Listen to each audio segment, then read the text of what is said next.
आनो नातो पंत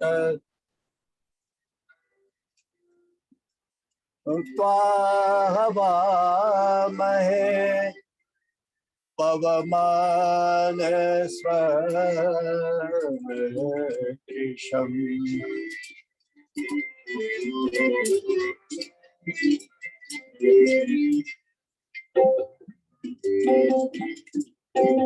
चल पड़ा में पड़े पर सड़ता हीरा, जल पड़ा में पड़े पड़े सड़ता हीरा। सूर्य के ताप से वो बाष्प बन के उड़ता रहा, जल पड़ा ना पड़े पड़े सड़ता हीरा।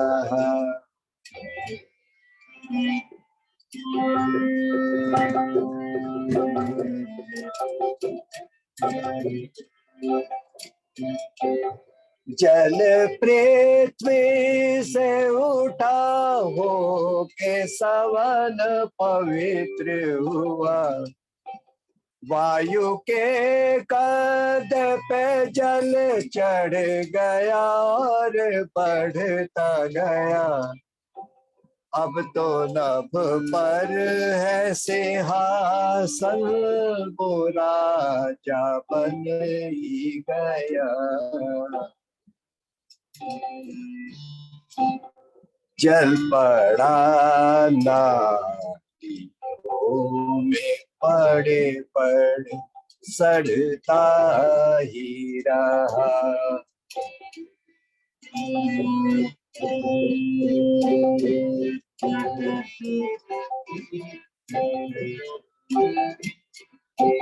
चांद तारों से सूर्य से अब अटखेलियां है, पहले पृथ्वी ने उसे छोड़ा अब तो खिन्न किया है। अब यही पृथ्वी बाटे जो हती है, जल है कहाँ। जल पड़ा नाली में पड़े पड़े सड़ता ही रहा।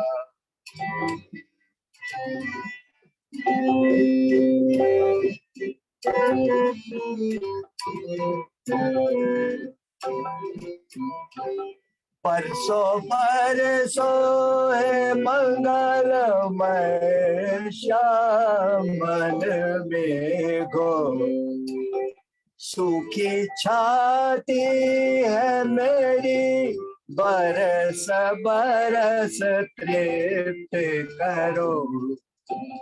अब गला सूखने को है मेरा, मैं विवश हुआ। जल पड़ा नालियों में पड़े पड़े सड़ता ही रहा।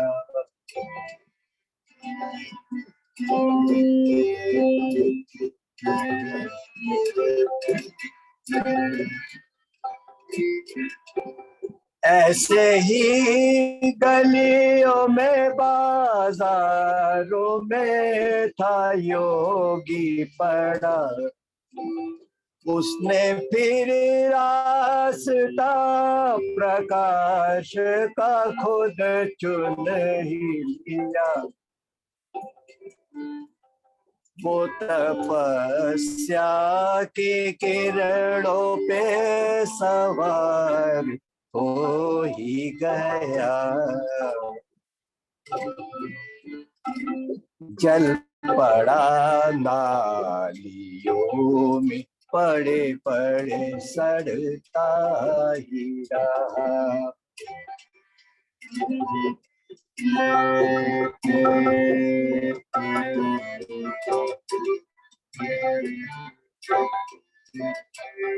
ऊंचा उठ के वो देव यान का यात्री बन ही गया। अब न वो धरती पे बसने वाला यात्री रहा, वो तो देवों की श्रेणी में होके प्रयत रहा। चल पड़ा नालियों में पड़े पड़े सड़ता ही रहा।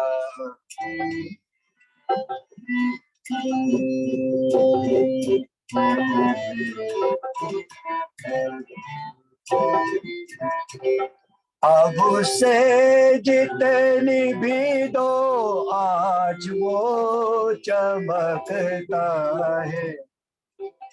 अब उसे जितनी भी दो आज वो चमकता है। मुखमंडल हृदय में दिव्य प्रकाश रखता है। मुखमंडल हृदय में दिव्य प्रकाश रखता है। रवि शशि की वो झांकियों का झरोखा बन भी गया। जल पड़ा दाहियों में पड़े पड़े सड़ता ही रहा। सूर्य के ताप से वो वाष्प बन के उड़ता रहा। चल पड़ा दाहियों में पड़े पड़े सड़ता रहा। ये आज ही लिखा मैंने, आज भजन लिखा और आज ही बिल्कुल मैंने आज चर्चा भी की थी इसे आज ही प्रस्तुत कि 963वां भजन आज आपने लिखा और वही यहाँ प्रस्तुत किया। हाँ, आज के दिन ही। मैंने कहा पता नहीं मैं इसे पकड़ पाऊंगा कि नहीं, लेकिन मैंने कहा चलो परमात्मा का नाम लेके और इसको जो है बहुत बहुत कर देते हैं। धन्यवाद, बहुत बहुत आभार ललित मोहन शाह जी। और मैं बता दूं सभी श्रोताओं को कि हम सभी का सौभाग्य है कि हमारे आर जगत के विद्वान भजनोपदेशक पंडित नरेश दत्त आर जी के सुपुत्र नरेंद्र दत्त आर जी, जो अपने पिता के पद चिन्हों पर चलते हुए वेद प्रचार प्रसार के कार्य को अनवरत रूप से दिन रात महर्षि दयानंद के सिद्धांतों को जन जन तक पहुंचा रहे हैं। और हम सभी का सौभाग्य है कि आज पंडित नरेश दत्त जी के सुपुत्र, आपको पता है कि नरेश दत्त जी ने एक बहुत विशाल, बहुत ही सुंदर एक रथ बनवाया है। उस रथ के द्वारा राम भगवान कृष्ण महर्षि दयानंद के चित्रों के साथ साउंड सिस्टम को लेकर के यात्रा पूरे देश भर का उन्होंने भ्रमण करते हुए उसका प्रचार प्रसार किया। उन्हीं के पद चिन्हों पर चलते हुए हमारे उनके सुपुत्र नरेंद्र दत्त आर जी, जो इस समय गुजरात के दौरे पर हैं, हमारे बीच में है। मैं निवेदन करूंगा मुनि पुरुषोत्तम वानप्रस्थी जी से कि मुनि जी उनको सादर आमंत्रित करें। मुनि पुरुषोत्तम वानप्रस्थी जी।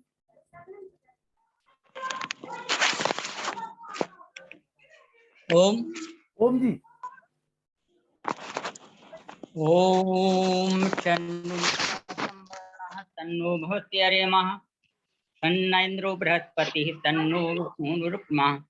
नमो ब्रह्मणे नमस्ते वायु त्वामेव प्रत्यक्षं ब्रह्मास्मि त्वामेव प्रत्यक्षं ब्रह्म वदिष्यामि कृतं वदिष्यामि सत्यं वदिष्यामि तन्मामवतु तद्वक्तारमवतु माम् अवतु वक्तारम्। ओम शांति शांति शांति। ओम नमस्ते विद्वजन और श्रोतवृंद, हमारे मातृशक्ति सभी के लिए सादर नमस्ते। अभी हम बहन उर्मिला आर्या जी का अच्छा भजन सुन रहे थे। हमारे सम्मानीय ललित मोहन रानी जी जो प्रतिदिन हमें नए नए भजनों की प्रस्तुति देते हैं सम्मान के साथ। और हमारा आज का जो विषय लेकर के मनोरभाव, हमारे बीच में पंडित नरेश दत्त जी भजनोपदेशक, आपके पिताजी इस जगत आर जगत के बहुत ही मूर्धन विद्वानों में से गिने गए हैं भजनोपदेशकों से। आज हमारा सौभाग्य, जैसा कि अभी लखनलाल जी ने बताया है, आज हमारे बीच में नरेश दत्त जी उपस्थित हो चुके हैं। मैं बड़े सम्मान के साथ में सादर नमस्ते करते हुए आपको आमंत्रित करता हूँ कि हाँ जी, आप आइए, स्वागत है आपका। और आज के विषय को भजनों के माध्यम से, अपने प्रवचनों के माध्यम से हम लोगों के बीच में रखिए, हम लोगों को इसका लाभ कराइए। सम्मानीय नरेंद्र दत्त आर जी। हाँ, किस समय तक बोलना है हरी जी? 1 घंटे का समय है आपके लिए। 9 बजे तक? जी जी जी जी। ठीक है। आवाज तो साफ आ रही है? हाँ, आवाज साफ आ रही है। जी जी जी, कितनी भी साफ आ रही है। ठीक।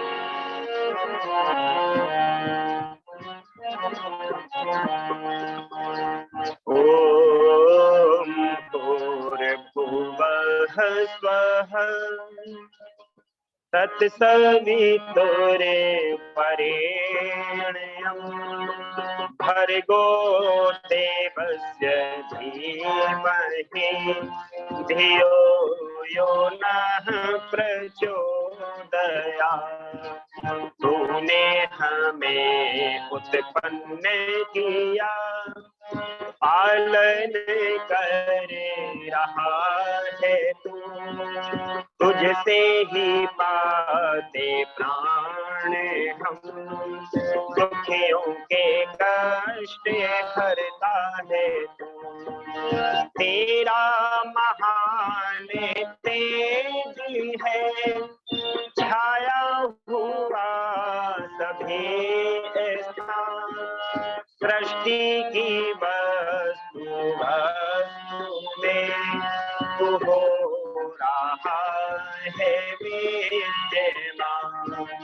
तेरा ही धरते ध्यान हम, मांगते तेरी दया। ईश्वर हमारी बुद्धि को श्रेष्ठ मार्ग पर चला, दाता हमारी बुद्धि को वेद मार्ग पर चला। आदरणीय इस कार्यक्रम के संयोजक श्रीमान लखनलाल आर्य जी, जिनका मुझसे बहुत पूर्व बहुत सुंदर अभी आपने भजन सुना, आदरणीय सम्माननीय श्री ललित साहनी जी, आदरणीय मुनि जी, और इस कार्यक्रम को सुन रहे आदरणीय समस्त आर्यजन। आज का विषय मनोरभाव दिया गया है, क्योंकि आज समाज में आप देखिए, इंसान ढूंढे से बहुत कम मिलते हैं। लोग तो बहुत हैं, भीड़ तो बहुत है, परंतु आज अगर इंसान को ढूंढने के लिए समाज में जाएं तो बहुत मुश्किल ही हम किसी इंसान को यहाँ पर देख सकते हैं। आप कहेंगे ऐसा कौन? मनुष्य किसको कहते हैं? मनुष्य बनाना पड़ता है।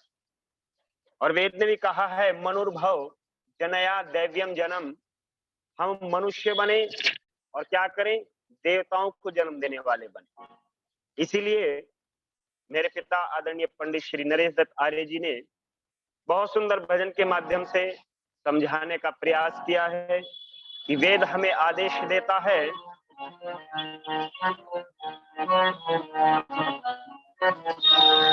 कि मनुर्भव का हमें आदेश दिया, इंसान बनाना भूल गए, हाँ भूल गए।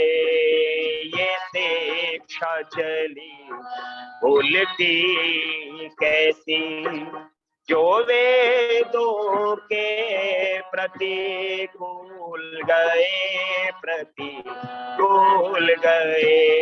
मनुर्भव का हमें आदेश दिया, इंसान बनाना भूल गए, हाँ भूल गए।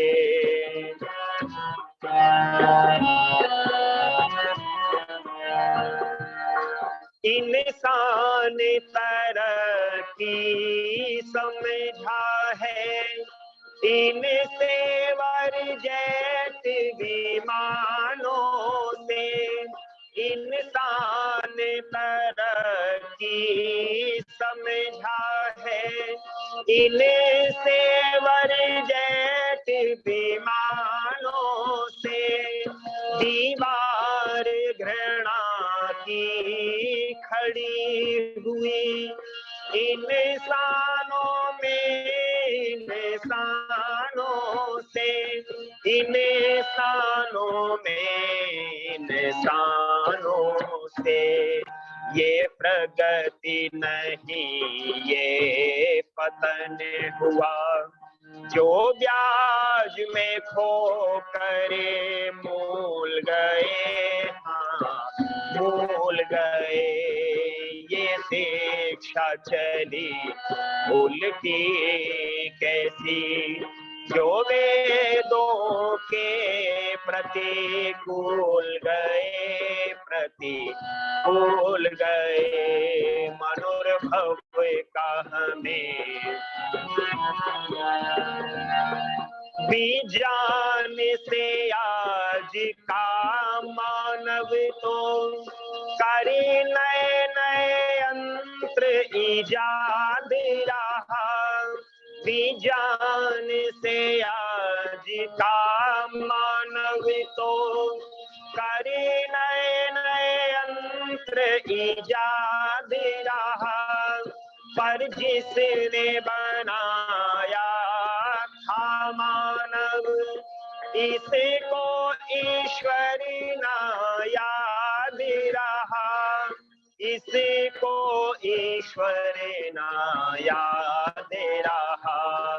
अब चांद पे जाना सीख लिया, धरती पर रहना भूल गए, हाँ भूल गए। मनुर्भव का हमें आदेश दिया, इंसान बनाना भूल गए, हाँ।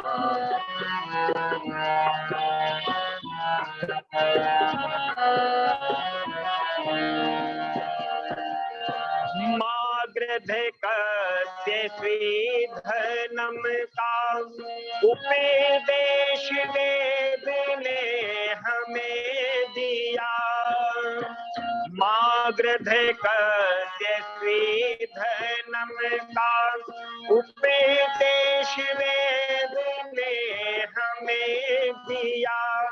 रोटी कपड़े व मकान के लिए अपना माजाया मार दिया, अपना माजाया मार दिया। श्री राम भरत सा प्रेम छोड़, श्री राम भरत सा प्रेम छोड़। अब धन के नशे में डूल गए, हाँ डूल गए। मनुर्भव का हमें आदेश, इंसान बनाना भूल गए, हाँ भूल गए।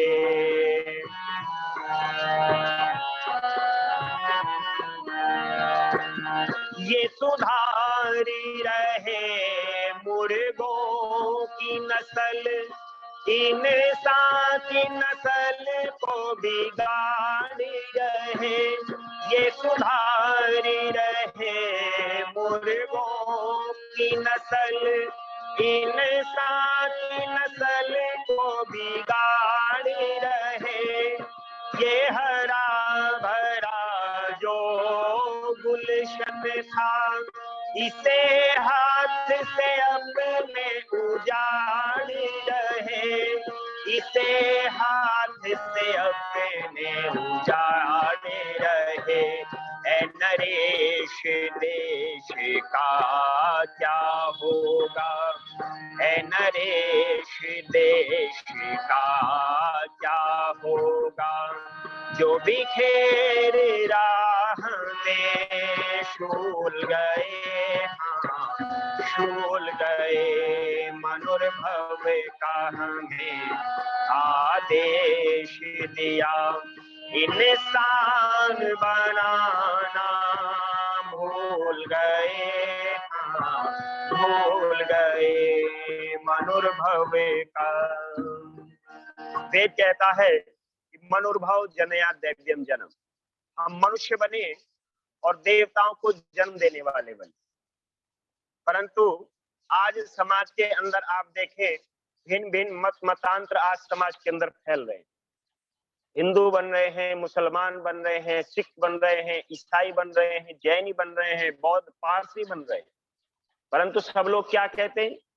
मुसलमान कहते हैं कि तुम मुसलमान बनो, ईसाई कहते हैं, क्रिश्चियन कहते हैं कि तुम ईसाई बनो, बौद्धिस्ट कहते हैं कि तुम बौद्ध बनो, और जैनी कहते हैं कि तुम जैन बनो, और सिख लोग कहते हैं तुम सरदार बनो।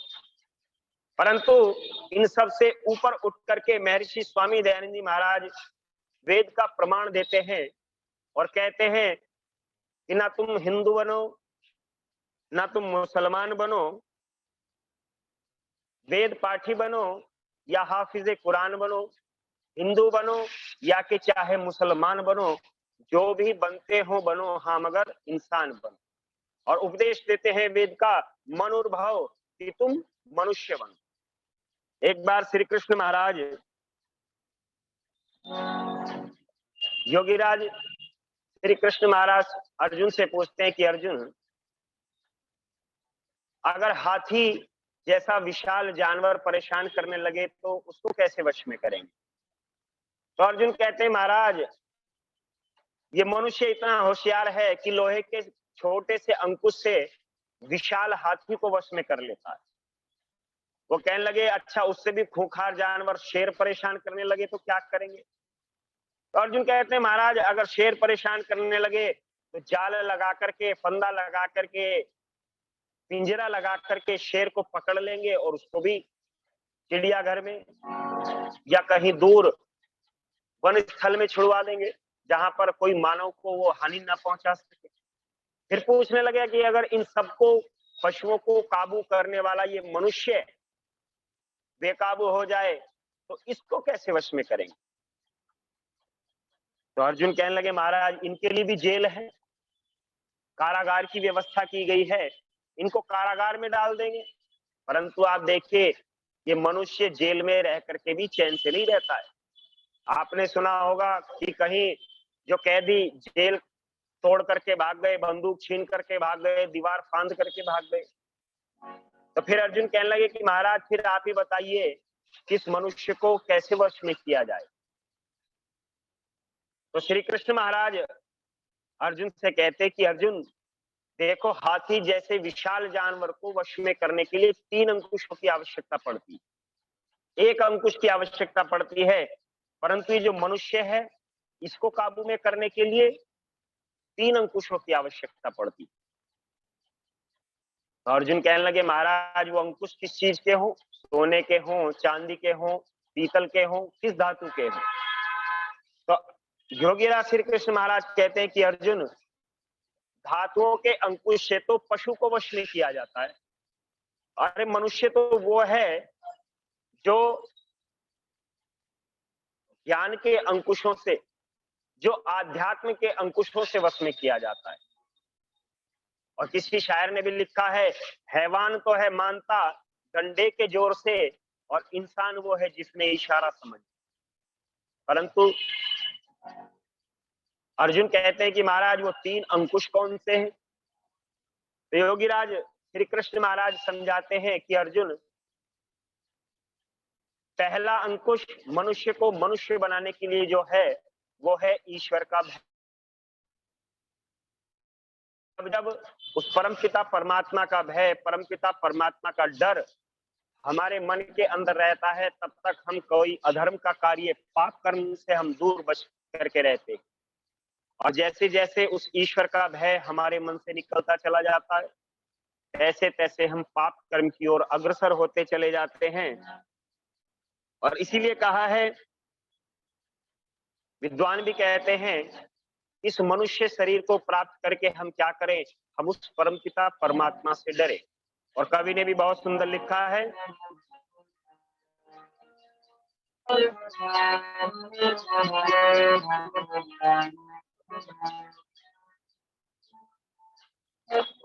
कैसे नर तन चोले को पाकर जीवन बर्बाद न कर, प्रभु से डर, प्रभु से डर। मन रूपी अमृत, मन रूपी मंदिर के अंदर दुर्गुण आबाद न कर, प्रभु से डर, प्रभु से डर। इस नर तन चोले को पाकर जीवन बर्बाद न कर, प्रभु से डर।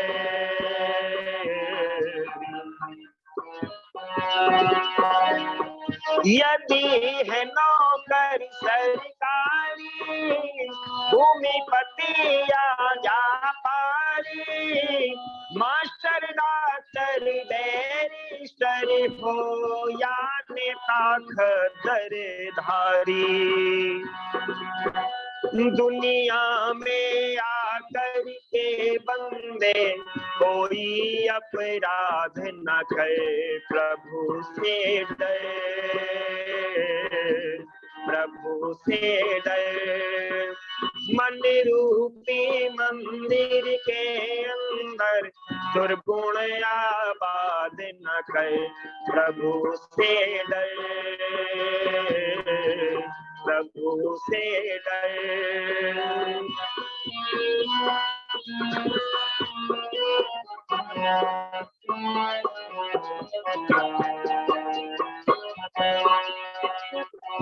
परम पिता से प्यार करे, शुद्ध आचार विचार करे, इंद्रियों को वश में करके मन अपने को मार कर।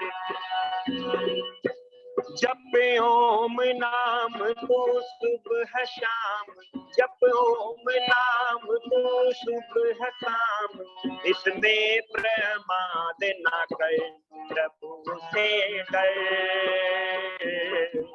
प्रभु से डर। मन रूपी मंदिर के अंदर दुर्गुण आबाद न कर, प्रभु से डर।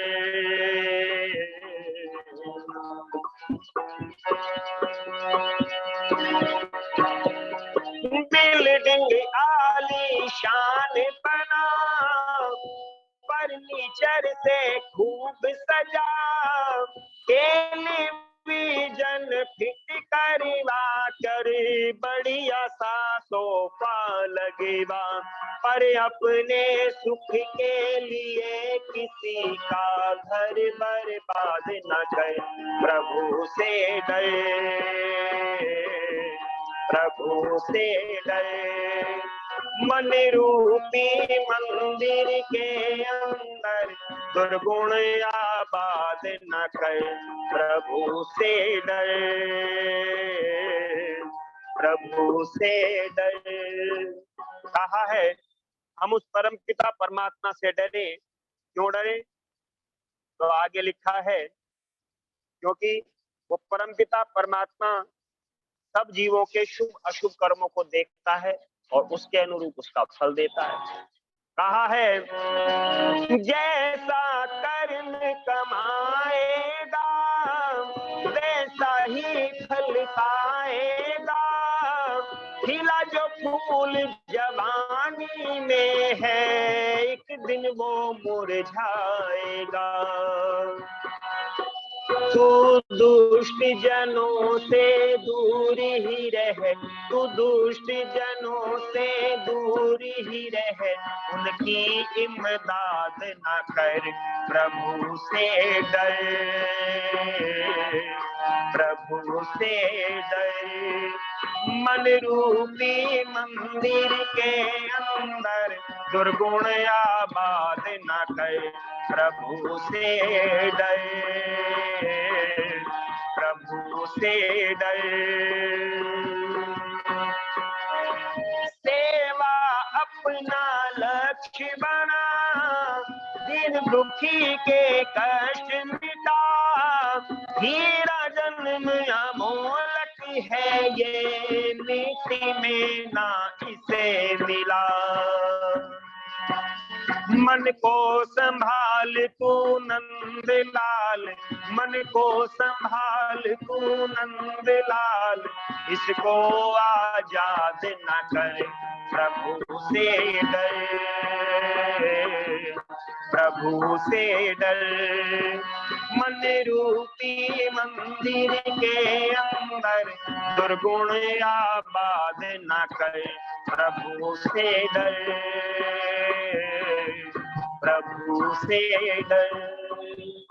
कहा है हम उस परमपिता परमात्मा से डरें, परमपिता परमात्मा समस्त जीवों के शुभ अशुभ कर्मों को देखता है और उसके अनुरूप उनका फल देता है।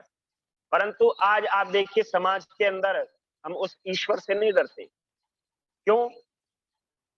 तो इसका कारण आज जो समाज के अंदर धर्म के ठेकेदार बने बैठे हैं ना, इसका सबसे बड़ा मुख्य कारण ये लोग हैं। जब कहते हैं कि हमारे पास आओ, हमसे नामदान लो और तुम कुछ भी करो, बस गुरु जी का नामदान ले लो, सब स्वर्ग में जाएंगे, तो बताइए फिर पाप बढ़ेंगे कि घटेंगे? फिर तो पाप बढ़ेंगे।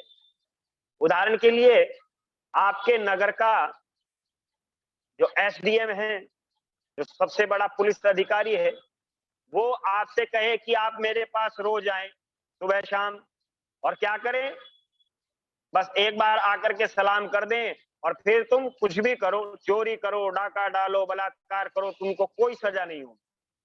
तो बताइए समाज के अंदर पाप बढ़ेगा कि समाज के अंदर पाप घटेगा? ये तो समाज के अंदर पाप बढ़ेगा, घटेगा नहीं। आज यही कारण है समाज के अंदर धर्मात्मा भी बढ़ते चले जा रहे हैं और पाप भी बढ़ते चले जा रहे हैं। इसका मुख्य कारण यही है क्योंकि आज हम उस ईश्वर से डरते नहीं। परंतु हमारे आर्य जगत के एक बहुत बड़े सन्यासी हुए हैं, उन्होंने एक किताब लिखी है कि डरो, वह बड़ा जबरदस्त है। वो परमपिता परमात्मा किसी की नहीं सुनता, वो तो बस जैसा जैसा कर्म करते हैं वैसा वैसा फल देता चला जाता है। और आपने सड़कों के किनारे भी लिखा हुआ देखा होगा, ईश्वर और मौत को सदा याद रखना चाहिए। और इसीलिए किसी शायर ने बहुत सुंदर लिखा है, राघव जी लिखते हैं कि राघव ईश्वर मौत को समझो कभी न दूर, जो माचिस की तीली में आग भरी भरपूर। तो जी माचिस की तीली देखने में कैसी लगती है? लकड़ी की है, थोड़ा सा मसाला है, परंतु जैसे ही हल्का सा घिसते हैं उसके अंदर से आग निकलनी प्रारंभ हो जाती है। तो लिखा है हम ईश्वर को और मौत को सदा याद रखें। जो लोग इन दोनों चीजों को याद रखते हैं वो लोग पाप कर्म से बचते रहते हैं। और कैसे? जैसे एक बार एक गुरु ने अपने दो शिष्यों को बुलाया और दोनों को एक एक कबूतर दिया और कहा कि बेटा इस कबूतर को ऐसे स्थान पर मार करके लाना जहां तुम्हें कोई देखता ना। अब दोनों शिष्य जाते हैं, नगर से बाहर निकल जाते हैं। ये पहला शिष्य देखता है कि नगर से बहुत दूर आ चुके हैं, बियाबान है, कोई नहीं देख रहा है। वो एक वृक्ष की ओट लेता है और उस कबूतर की गर्दन को तोड़ करके उसको मार करके उसकी हत्या करके वापस चल देता है। परंतु दूसरा शिष्य और आगे निकल जाता है, वो और भी घने वनों में चला जाता है, सोचता है अब मुझे कोई नहीं देख रहा, परंतु सोचता है ये कबूतर तो मुझे देख रहा है। उस कबूतर की आंखों पर पट्टी बांधता है और जैसे ही मारने का विचार करता है तो याद आ जाता है कि गुरुजी ने तो पाठ पढ़ाया था कि ईश्वर प्रत्येक प्राणी के कर्मों को देखता है। ईश्वर सृष्टि के कण कण में विद्यमान है, तो चाहे मैं कहीं भी चला जाऊं, वो परमपिता परमात्मा तो मुझे देख रहा है। वो उस कबूतर को मारता नहीं है और जिंदा वापस ले आता है। तो बताइए, पाप कर्म से बचा कि नहीं बचा? पाप कर्म से बचा। कब बचा? जब उसके मन के अंदर धारणा, उसके मन के अंदर याद आया कि हाँ, ईश्वर हमारे कर्मों को देखता है। आपने देखा होगा जहां सीसीटीवी कैमरे लगे होते हैं ना, वहां पर लोग सावधान रहते हैं कि हाँ, हम कैमरे की नजर में है, कोई गलती करेंगे, कोई चोरी करेंगे तो क्या करेंगे? पकड़े जाएंगे। वो परमपिता परमात्मा भी सीसीटीवी कैमरे की तरह 24 घंटे हमारे कर्मों को देखता है, हमको देखता रहता है और उसी के अनुरूप उसका फल देता है। परंतु ईश्वर से हम नहीं डरते, परमपिता परमात्मा से नहीं डरते हैं। इसीलिए किसी कवि ने बहुत सुंदर कहा है कि ध्यान रखें कि भले बुरे तेरे कर्मों को जगत रचाने वाला वो दाता देख रहा है, वो दाता देख रहा है, वो दाता देख रहा है, वो दाता देख रहा है। भले बुरे तेरे कर्मों को जगत रचाने वाला वो दाता देख रहा है, वो दाता देख रहा है, वो दाता देख रहा है।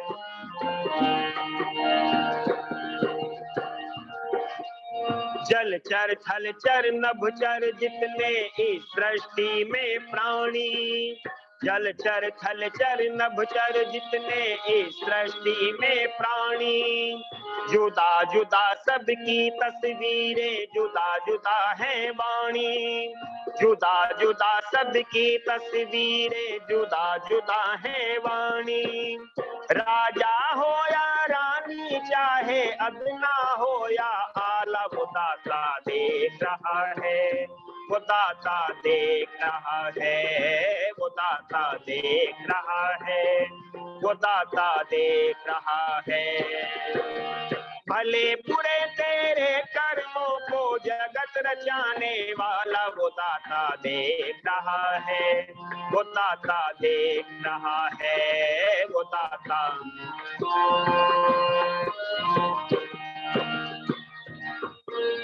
पाप कमाने वाला चाहे कितने पाप कमाए, पाप कमाने वाला चाहे कितने पाप कमाए, नहीं छुपाने से छुप सकता चाहे लाख छुपाए, नहीं छुपाने से छुप सकता चाहे लाख छुपाए। पाए सिला कर्मों का, अरे पाए सिला अपने कर्मों का, अदना हो या आला, वो दाता देख रहा है, वो दाता देख रहा है, वो दाता देख रहा है, वो दाता देख रहा है।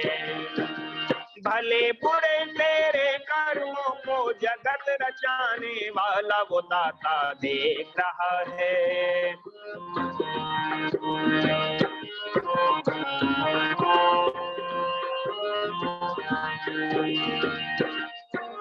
कर्म प्रधान विश्व रचि राखा तुलसी जी ने कही है, कर्म प्रधान विश्व करी राखा तुलसी जी ने कही है।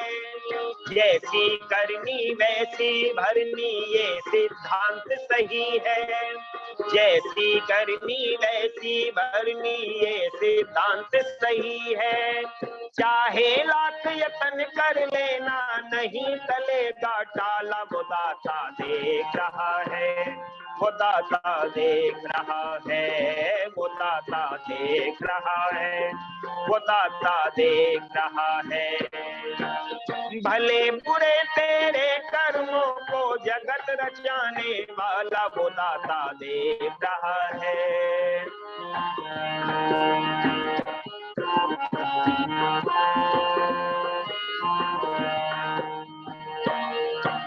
धर्म कर्म ईश्वर भक्ति में अब तो मन को लगा ले, धर्म कर्म ईश्वर भक्ति में अब तो मन को लगा ले।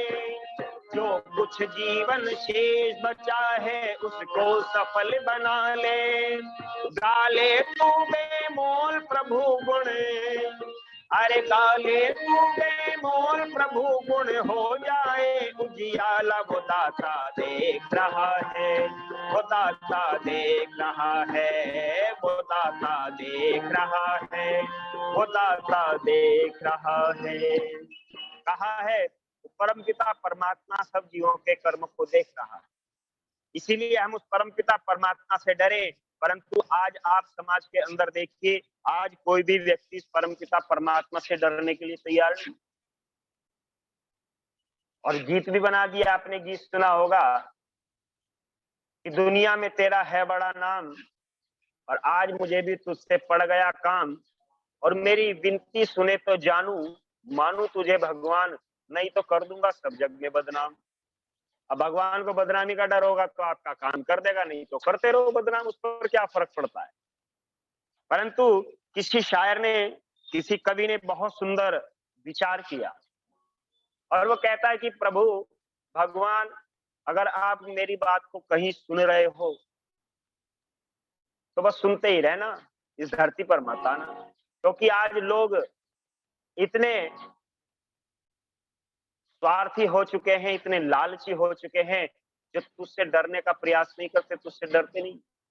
और बहुत सुंदर अपने शब्दों में वो लिखता है कि ऊपर बैठ के है ईश्वर तू देखा कर, बस देखा कर, नहीं किसी को तेरा डर, नहीं किसी को तेरा डर। ऊपर बैठ के है ईश्वर तू देखा कर, बस देखा कर, नहीं किसी को तेरा डर, नहीं किसी को तेरा डर।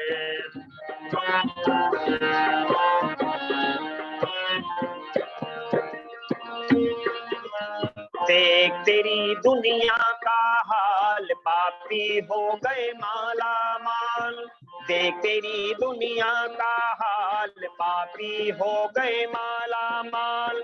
दुष्ट काल चले हंसों की चाल, दुष्ट अधर्मी हुए निहाल। बेईमानी है जिधर किधर तू ऊपर बैठ के देखा कर, नहीं किसी को तेरा डर, नहीं किसी को तेरा डर।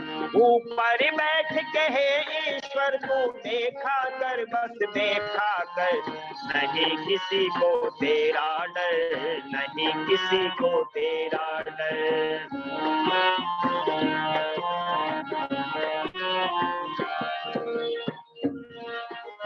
देख तेरी दुनिया का हाल, पापी हो गए माला माल, देख तेरी दुनिया का हाल, पापी हो गए माला माल।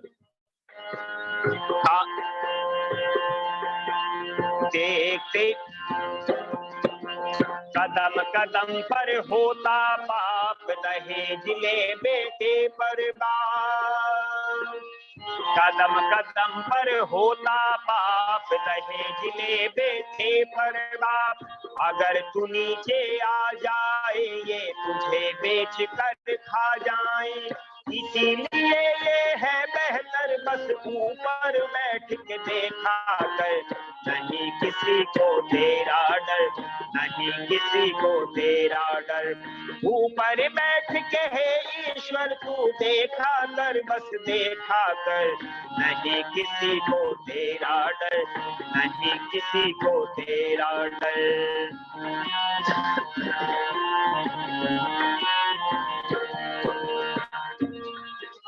मिट्टी पत्थर के मंदिर, कैद किया तुझको अंदर। मिट्टी पत्थर के मंदिर, कैद किया तुझको अंदर। बने पुजारी ऐब भी है और तुझे बनाया कैदी है। मंदिर है धंधे का घर, तू ऊपर बैठ के देखा कर, नहीं किसी को तेरा डर, नहीं किसी को तेरा डर। ऊपर बैठ के है ईश्वर तू देखा कर, बस देखा कर, नहीं किसी को तेरा डर, नहीं किसी को तेरा डर।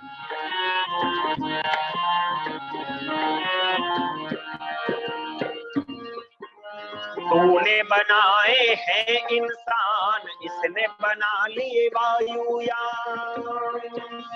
तूने बनाए हैं इंसान, इसने बना लिए वायुयान। कम न समझना तू इनको, ये ढूंढ निकालेंगे तुझको। ये खुद ही पहुंच रहे तेरे घर, तू मत आना धरती पर। नहीं किसी को तेरा डर, नहीं किसी को तेरा डर। ऊपर बैठ के है ईश्वर तू देखा कर, बस देखा कर। नहीं किसी को तेरा डर, नहीं किसी को तेरा डर। आज हम परमपिता परमात्मा से नहीं डरते। क्यों? क्योंकि मंदिरों में जाएं तो वहां पर कहते हैं प्रातः काले शिवम दृष्ट्वा निशी पापम विनश्यति, कि सुबह सुबह अगर भगवान शिव के दर्शन कर ले तो रात भर के पाप खत्म हो जाते। और मध्याह्न काले आजन्म कृतम, अगर दोपहर के समय कर ले तो जिंदगी भर के पाप खत्म हो जाते हैं। और शाहयान में सप्त जन्माना, अब बताओ जहां एक बार के दर्शन किए हुए शाम के समय में अगर दर्शन कर ले तो 7 जन्म के पाप कटेंगे। तो फिर लोग पाप करने से डरेंगे कि खुल करके पाप करेंगे? शाम के समय दर्शन कर लेंगे, 7 जन्म के पाप साफ, फिर तो और पाप कर लो, क्या दिक्कत है, फिर शाम को दर्शन कराएं। ऐसे ही मुसलमानों में कहा गया है कि तुम अगर कोई पाप करते हो तो नमाज पढ़ो और कान पकड़ कर कह दो या खुदा तौबा सारे पाप माफ। तो वहां पर भी कहने लगे, वो भी तौबा कर करके अपने पाप छुड़वाने लगे, फिर भगवान से अल्लाह से थोड़ा ही डरेंगे। और वो भी कहते हैं सुबह को मैं पी, शाम को तौबा कर ली, रिंद के रिंद रहे हाथ से जन्नत ना गई। शराब भी पिए जाए, तौबा भी करे जाए और जन्नत भी मिल जाएगी। तो फिर बताएं कोई पाप से डरेगा? फिर कोई नहीं डरेगा पाप से। आज ईश्वर का भय इन पुजारियों ने, इन धर्म के ठेकेदारों ने लोगों के मन से समाप्त कर दिया है। इसीलिए आज हम ईश्वर से डरना नहीं चाहते। आज गुरु जी से तो डरते हैं परंतु ईश्वर से नहीं डरते। इसीलिए योगीराज श्री कृष्ण महाराज कहते हैं अगर मनुष्य बनना है तो पहला अंकुश है ईश्वर का भय। जब तक हमारे मन के अंदर ईश्वर का भय नहीं होगा तब तक हम मनुष्य बनने के योग्य नहीं, मनुष्य नहीं कहला सकते। दूसरा अंकुश बताते हैं आत्मग्लानि। कभी कभी ऐसा होता है गलती से, धोखे से कोई गलती, कोई पाप, कोई अपराध हमसे हो जाता है। क्योंकि आपने देखा होगा, मेरी याद है, जो बुजुर्ग लोग हैं और हमारे पिताजी बताया करते हैं कि पहले जब किसान लोग हल से खेती किया करते थे तो कभी कभी ऐसा होता था जमीन में कोई सांप बिल के अंदर छुपा हुआ है तो वो फाली में, हल्की फाली में बिंध जाता था। तो कभी कभी आते थे पूछने की पंडित जी आज फाली में हल्की सांप बिंध गया है, इसका क्या प्रायश्चित है? यानी कि अगर कोई पाप हो जाता था तो मन के अंदर ग्लानि उत्पन्न होती थी, व्यक्ति उसका पश्चाताप करता था, प्रायश्चित करना चाहता था। परंतु आज किसी को ग्लानि नहीं होती, क्योंकि आज तो ग्लानि की दवाई बाजार में खूब बिक रही है। आज ग्लानि नहीं होती। और ग्लानि जब होती थी, कोई पाप जब हो जाता था तो हम उसका पश्चाताप करते थे। जो धर्मात्मा व्यक्ति होता है अगर उससे कोई गलती, कोई कर्म हो जाता है तो उसका पश्चाताप उसके मन के अंदर उसको कचोटता है। वो सोचता है यार तूने ये गलत कार्य कर दिया है, भले ही धोखे से हो गया है परंतु पाप कर्म हो गया है, इसका मुझे पश्चाताप करना चाहिए। और पश्चाताप की परिभाषा करते हुए महर्षि स्वामी दयानंद जी महाराज लिखते हैं जो गलती हमसे एक बार हो गई है उस गलती को दोबारा ना करने का नाम ही प्रायश्चित है, पश्चाताप। परंतु आज प्रायश्चित कैसे करते हैं?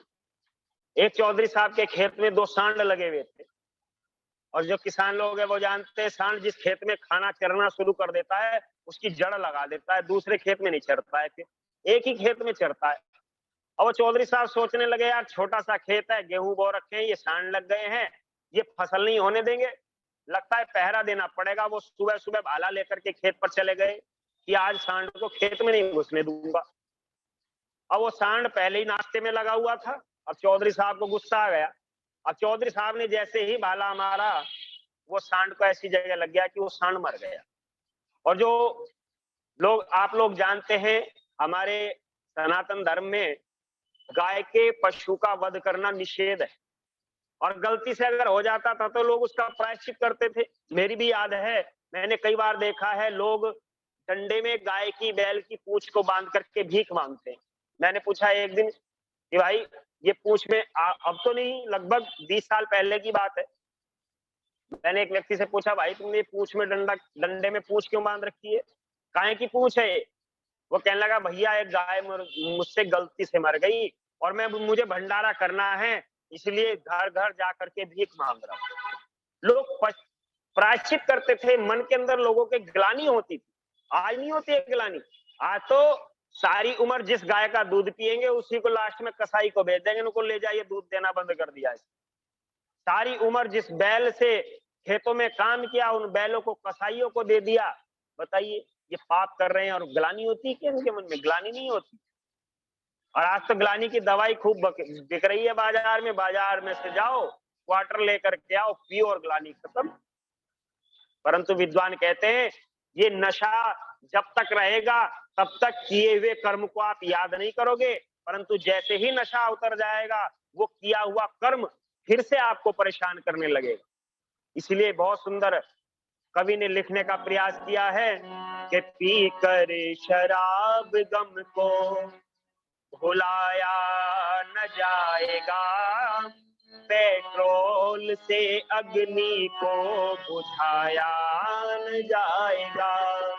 पी गए शराब गम को भुलाया न जाएगा, पेट्रोल से अग्नि को बुझाया न जाएगा।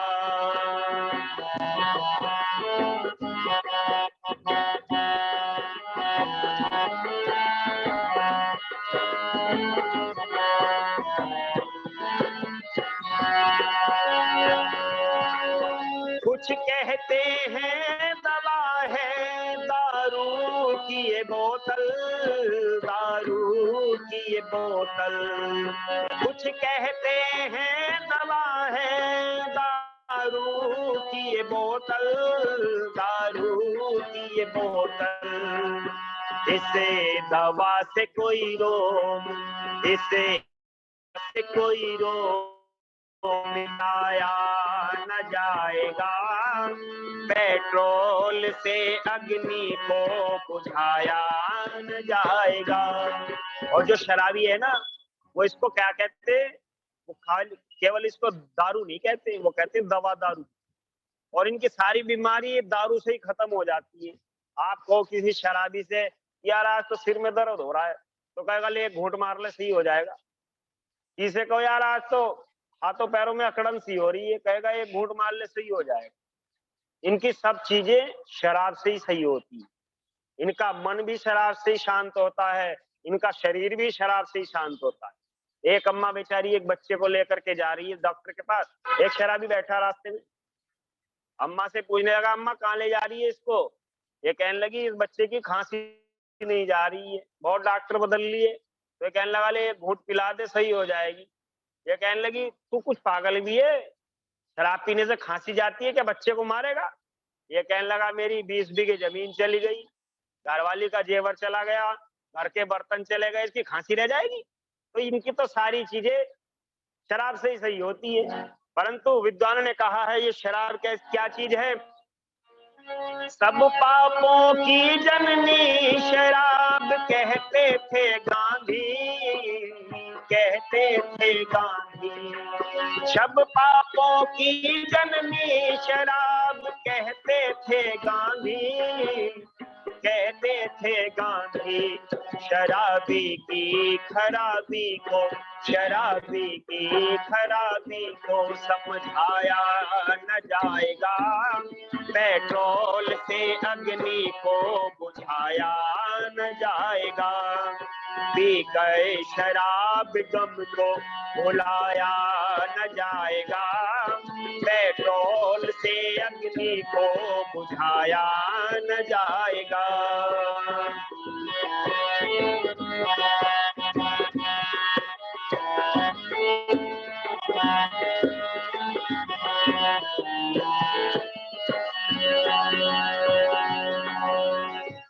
आत्मा की गाड़ी में इस जहर को न डाल, से जहर को न डाल। कहा है अच्छा आपके पास स्कूटर हो या कार हो और वो पेट्रोल से चलती हो और आप पेट्रोल भरवाने चले जाएं और पेट्रोल वाला कह दे कि भैया आज पेट्रोल तो है नहीं, डीजल डलवा लो, सस्ता पड़ेगा, तो आप क्या कहेंगे? ना भाई, ये पेट्रोल से चलती है तो इसमें पेट्रोल ही पड़ेगा, डीजल से नहीं चलेगी।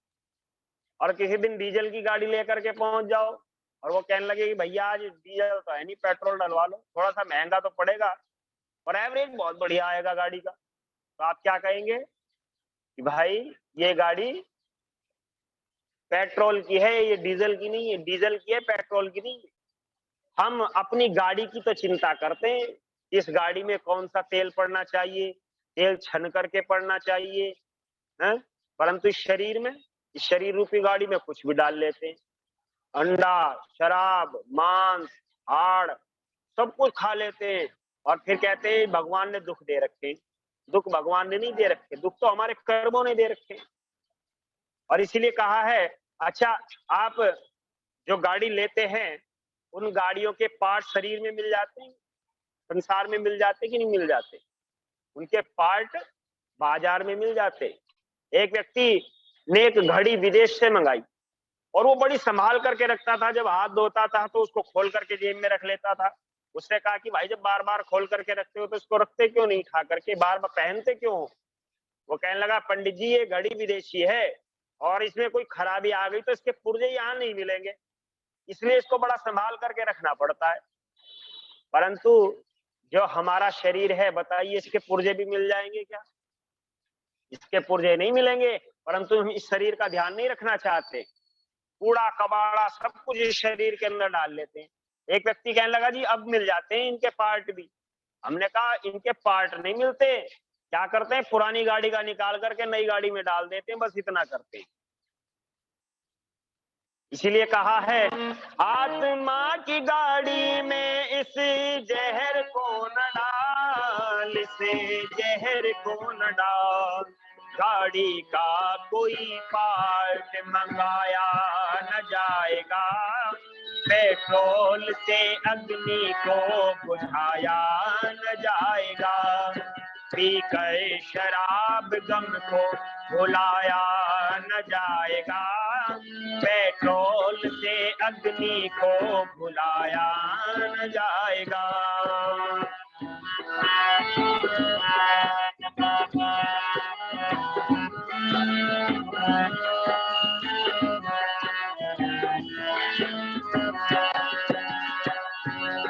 गरीबी और बीमारी नरेश इसका नतीजा है, इसका नतीजा। गरीबी और बीमारी नरेश इसका नतीजा है, इसका नतीजा। घर का फजीता किसी से सुनाया न जाएगा, पेट्रोल से अग्नि को बुझाया न जाएगा। पी गए शराब गम को भुलाया न जाएगा, पेट्रोल से अग्नि को बुझाया न जाएगा। दूसरा अंकुश योगीराज श्री कृष्ण बताते हैं आत्मग्लानि। और आत्मग्लानि उसी व्यक्ति को होती है जो ईश्वर से डरता है, जो धर्म को अपने जीवन के अंदर धारण करता है। परंतु और तीसरा अंकुश बताते हैं लोक लज्जा। लोक लज्जा मनुष्य को मनुष्य बनाने के लिए तीसरा अंकुश योगीराज श्री कृष्ण महाराज बताते हैं। और आप कहेंगे लोक लज्जा कैसे मनुष्य को मनुष्य बनाती है? तो अब के बच्चे तो खैर बड़ों से नहीं डरते, अब तो बड़ों को ही बच्चों से डरना पड़ता है। तो जी आर्य जी गलत तो नहीं कह रहा हूँ? सही कहा। एक व्यक्ति से हम एक व्यक्ति ने बहुत सुंदर एक बात कही, मेरी उम्र का है, मेरा ही साथी है। वो कहने लगा यार हमारी तो हालत खराब हो रही है। मैंने कहा क्यों, क्या हालत खराब हो गई? वो कहने लगा यार जब बच्चे थे तो माँ बाप से डरते थे। क्यों जी, हमारे समय में तो माँ बाप से बहुत डरते थे। जो बच्चे होते थे, बड़ा बुजुर्ग कोई आ जाता था ना और बच्चे कोई बदतमीजी कर रहे होते थे तो आराम से चुपचाप खड़े हो जाते थे, कहते हैं बाबा आ रहे हैं, मारेंगे, दंगा मत करो, अभी थोड़ी देर में इनको जाने दो। तो जब हम बच्चे थे तब माँ बाप से डरते थे, अब हम बड़े हो गए हैं तो अब हम बच्चों से डरते हैं। क्यों जी? बच्चों से कोई बात कह दो कि बेटा ये ऐसे नहीं, ऐसे होना चाहिए, नो पापा आपको नहीं पता, आप पुराने जमाने के हैं, ये नए जमाने का है, मॉडर्न जमाना है, ये ऐसे नहीं ऐसे होगा। तो हम तो दुविधा में हैं, जब बच्चे थे तो बड़ों से डरते थे, अब बड़े हैं तो बच्चों से डरते हैं, परंतु डर उसी को लगता है जो अपने स्थान पर गलत होता है। अगर हम सही हैं तो हम बच्चों से भी नहीं डरेंगे और हम सही हैं तो हम बड़ों से भी नहीं डरेंगे। बड़ों से लोक लज्जा का अभिप्राय ये है, लोक लज्जा इसलिए समाज के अंदर है, मुख्य स्थान रखती है क्योंकि लोक लज्जा के कारण व्यक्ति कभी कभी बड़े बड़े पापों से बच जाता है। वो पाप मार्ग पर नहीं चलता है, वो सन्मार्ग पर चलता है, वो धर्म के कार्यों को करना पसंद करता है, वो अधर्म के कार्यों को नहीं करना चाहता। अगर उसके मन में एक छोटा सा पाप करने का भी ख्याल आता है तो वो सोचता है यार अगर लोग पता चल गया तो तेरी क्या इज्जत रह जाएगी समाज में। परंतु आज का तो समाज ही ऐसा होता चला जा रहा है कि आज पड़ोसी को पड़ोसी से ही मतलब खत्म होता चला जा रहा है। गांव बस्ती में तो, छोटे मोटे शहर या छोटे गांव नगर में आज भी पड़ोसी पड़ोसी के हालचाल पूछ लेता है, परंतु मेगा सिटी के अंदर अगर आप चले जाएं तो चाहे पड़ोस में कत्ल हो जाए, कोई दरवाजा भी खोल करके नहीं देखता है कि क्या हो रहा है। आज समाज इतना बदलता चला जा रहा है, क्यों? स्वार्थ के कारण। आज मनुष्यता से हम दूर होते चले जा रहे हैं और कहा है अंतिम में लोक लज्जा, तो उसका एक उदाहरण बहुत सुंदर रामायण से प्रस्तुत किया है। उदाहरण तो थोड़ा सा पौराणिक है, वैदिक मान्यताओं से इतर है, परंतु महर्षि स्वामी दयानंद जी महाराज एक बात और लिखते हैं कि अच्छी बातें जहां से भी मिले ग्रहण कर लेनी चाहिए। एक पौराणिक रामायण में ये दृष्टांत आता है कि जिस समय मर्यादा पुरुषोत्तम श्री रामचंद्र महाराज जटायु से मिलते हैं तो जटायु घायल अवस्था में पड़े और उस घायल अवस्था को देख करके श्री रामचंद्र महाराज कहते हैं कि महाराज आपकी ये दशा किसने की है? तो जटायु कहते हैं महाराज मैं अपने यहाँ स्थान पर प्रभु के ध्यान में मग्न था, तभी मुझे एक चीख की आवाज आती है जैसे कोई स्त्री पुकार रही हो कि मुझे बचाओ, मेरी रक्षा को आओ। मैंने देखा रावण अपने विमान में एक स्त्री का हरण करके ले जा रहा है। मैंने रावण के साथ युद्ध किया और युद्ध में रावण ने मेरे अंगों को काट दिया और मैं धराशायी होकर के जमीन पे गिर पड़ा। तो अनायास ही श्री रामचंद्र महाराज के मुख से निकल जाता है कि परिहित वशी जीने के मन माही, उनको जगे दुर्लभ कछु नाही, उनको जगे दुर्लभ कछु नाही। परहित सरिस धर्म नहीं भाई, पर पीरा सम नहीं अभिमाही, पर पीरा सम नहीं अभिमाही। और मनुष्यता की पहचान करते हुए भी विद्वान कहते हैं जो दूसरों के, जो स्व आत्मवत दूसरों के सुख दुख और हानि लाभ को समझे वही मनुष्य कहलाता है। यही बात मर्यादा पुरुषोत्तम श्री रामचंद्र महाराज कहते हैं कि महाराज आपने धर्म की रक्षा करने के लिए अपने प्राणों की आहुति प्रदान की है, आप निश्चय ही स्वर्ग में जाएंगे। बस यहाँ से जो थोड़ी सी चर्चा है वो अवैधिक है, परंतु शिक्षा बहुत अच्छी मिल रही है। वो कहते हैं आप स्वर्ग में जाएंगे और वहां पर मेरे पिता महाराज दशरथ आपको मिलेंगे। तो जी हम तो पुनर्जन्म मानते हैं, हम ये थोड़ा ही मानते हैं कि आत्माएं जाकर के स्वर्ग में स्टॉक हो जाती है, परंतु वहां पर कथाकार ने लिखा है कि वहां मेरे पिता महाराज दशरथ आपसे मिले और महाराज जटायु आप उनसे ये मत कहना कि सीता जी का हरण हो चुका है, देखिए राम के मन के अंदर कितना भय दिखाया गया है कि राम पिता के मरने के पश्चात भी उनसे डर रहे हैं कि पिता को अगर पता चल गया दूसरे लोक में भी तो वो मेरे ऊपर धिक्कारेंगे कि क्या पुत्र मैंने उत्पन्न किया है जिसने अपने पत्नी की रक्षा नहीं कर पाई, जो अपनी पत्नी की रक्षा नहीं कर पाया। तो राम डरते डरते कहते हैं महाराज आप पिताजी से मत कहना कि सीता का हरण हो गया। तो जटायु कहते हैं महाराज मैं नहीं कहूंगा तो कोई और कह देगा, कहेगा तो है, पता तो चलेगा ही, क्योंकि जब ढोल बजता है तो शोर तो बहुत दूर तक जाता है। तो श्री रामचंद्र महाराज कहने लगे कि हाँ बताएगा तो जरूर, पता तो जरूर चलेगा, परंतु कौन बताएगा? और रावण खुद जा करके कहेगा।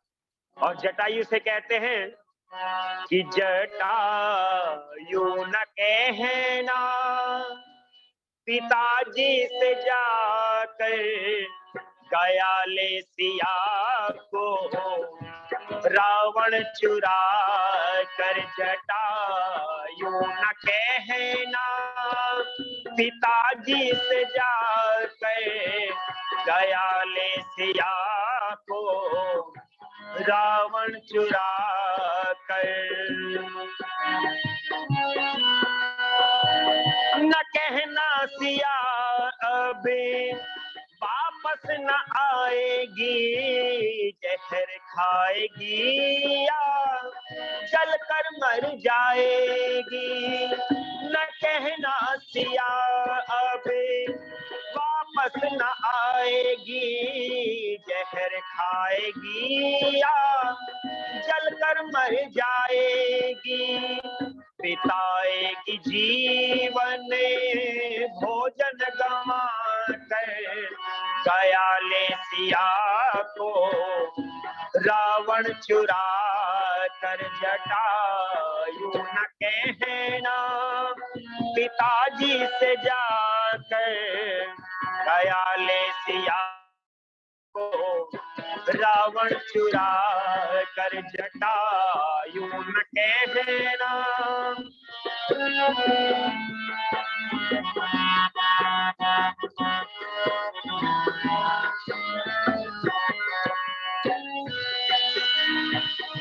ढूंढा सिया को मगर पा सके ना, गुप्तचर भी भेजे मगर ला सके ना। ढूंढा सिया को मगर पा सके ना, गुप्तचर भी भेजे मगर ला सके ना। न जाने कहाँ बैठा सिया को छुपा कर गया ले सिया को रावण चुरा कर। जटायु न कहना पिताजी से जाकर गया ले सिया को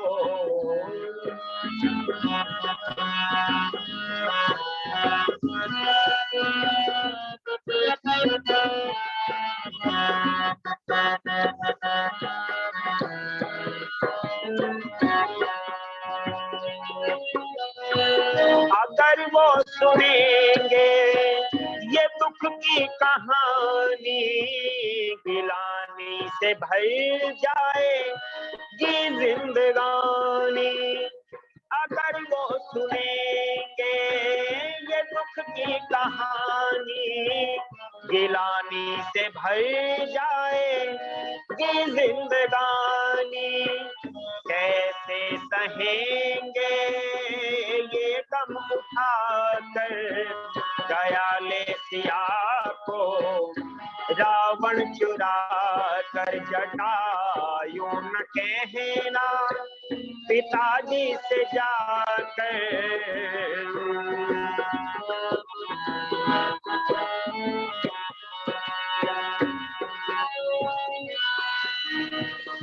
रावण कहेगा पिताजी से जाकर सब कुछ लुटा आया हूँ सिया को चुरा कर।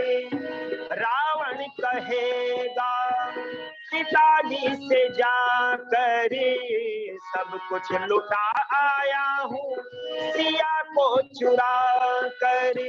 नरेश हार आया धर्म को हरा कर, गया ले सिया को रावण चुरा कर। जटायु न कहना पिताजी से जाकर, गया ले सिया को रावण चुरा कर। श्री रामचंद्र महाराज कहते हैं कि महाराज बताएगा तो सही, पर रावण खुद बताए।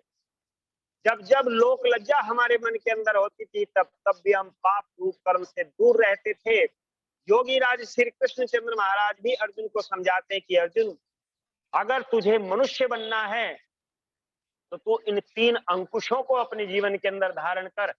याद हो गए होंगे, पहला अंकुश ईश्वर का है, दूसरा अंकुश है आत्मग्लानि, और तीसरा अंकुश है लोक लज्जा।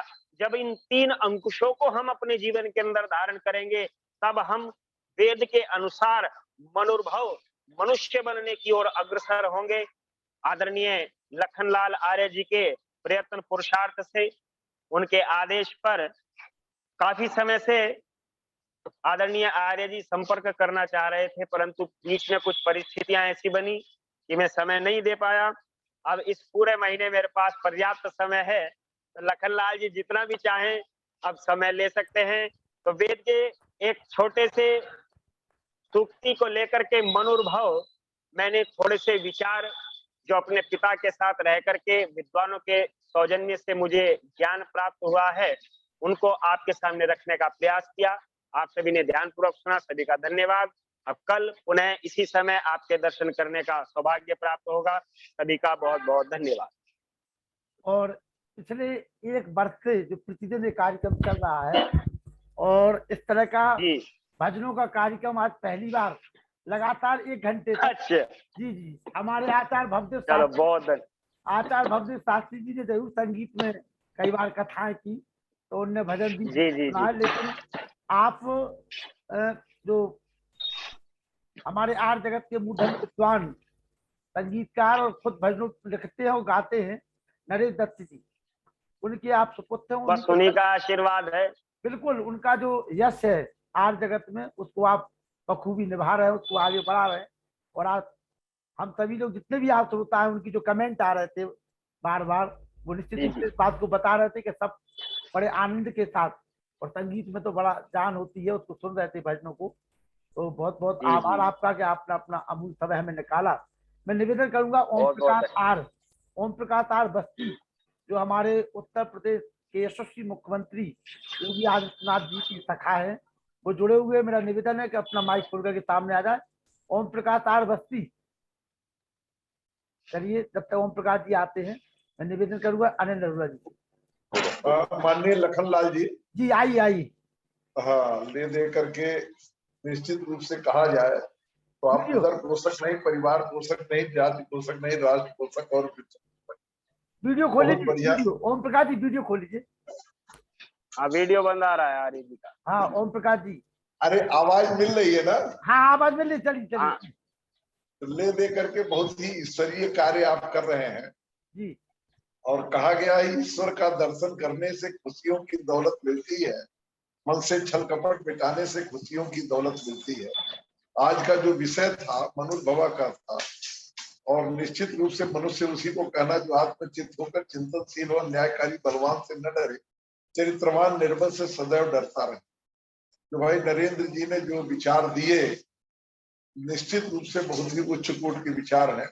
और वाकई यदि हमारे पास सारी व्यवस्था है और कहीं ना कहीं हमारे पास ईश्वर का डर है कि कहीं ना कहीं से अगर हम अच्छे कार्य ईश्वरीय नहीं करेंगे तो हम दंड के भागी बनेंगे, तो इससे एक प्रेरणा मिलती है, और उस प्रेरणा मिलने पे आदमी के अंदर ऊर्जा आती है, और उस ऊर्जा के द्वारा आदमी कहीं ना कहीं सामाजिक धार्मिक राष्ट्रीय काम करता है, जिसके उसकी आत्मिक उन्नति बौद्धिक उन्नति बढ़ती है।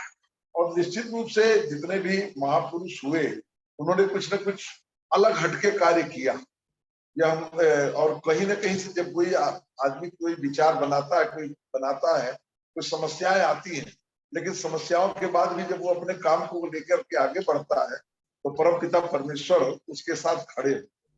और कहीं ना कहीं से व्यक्ति के अंदर ये जब मनोभाव का भाव आ जाता है तो वो चिंतन कर लेता है कि ये जो मेरा शरीर है, ये शरीर कहीं ना कहीं से मंदिर है, जहाँ मन और इंद्रियां हमारी एक साथ हो।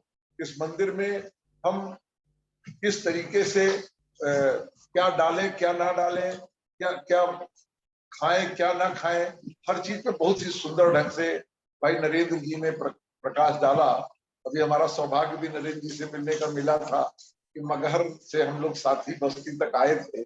बहुत ही बढ़िया, मतलब नवयुवक है आपकी, आप बहुत ही प्रेरणा अवसर, और निश्चित रूप से कहा जाए तो आपके अंदर मातृवान पितृवान आचार्यवान पुरुषो वेदा का बहुत अच्छा भाव है कि मतलब आपने अपने पिताजी से बहुत कुछ ग्रहण किया है, क्योंकि आपके पिताजी भी जब किसी चीज को लेकर के भजन को प्रेजेंट करते हैं तो सबसे अलग व्यक्तित्व उनका होता है, अलग तरीके से प्रेजेंटेशन होता है, और उनके प्रेजेंटेशन का नतीजा ये होता है काफी लोग उसको सिरोधार्य करते हैं और सिरोधार्य करके जीवन में आगे बढ़ते हैं। तो इस सत्संग का उद्देश्य यही है कि आज हमारे समाज में जो कुरीतियां हैं, जो विश्वास है, पाखंड है, वो कहीं ना कहीं जो सच्चा मानव है, जो मर्यादा पुरुषोत्तम राम ने जिस रास्ते पे चले, योगराज कृष्ण जी उस रास्ते पे चले, और ऋषि दयानंद को अपना प्रेरणा स्रोत मान करके हम लोग अपने को किस तरीके से इस राष्ट्र रक्षा का जो मिशन चल रहा है उसमें अग्रणी बने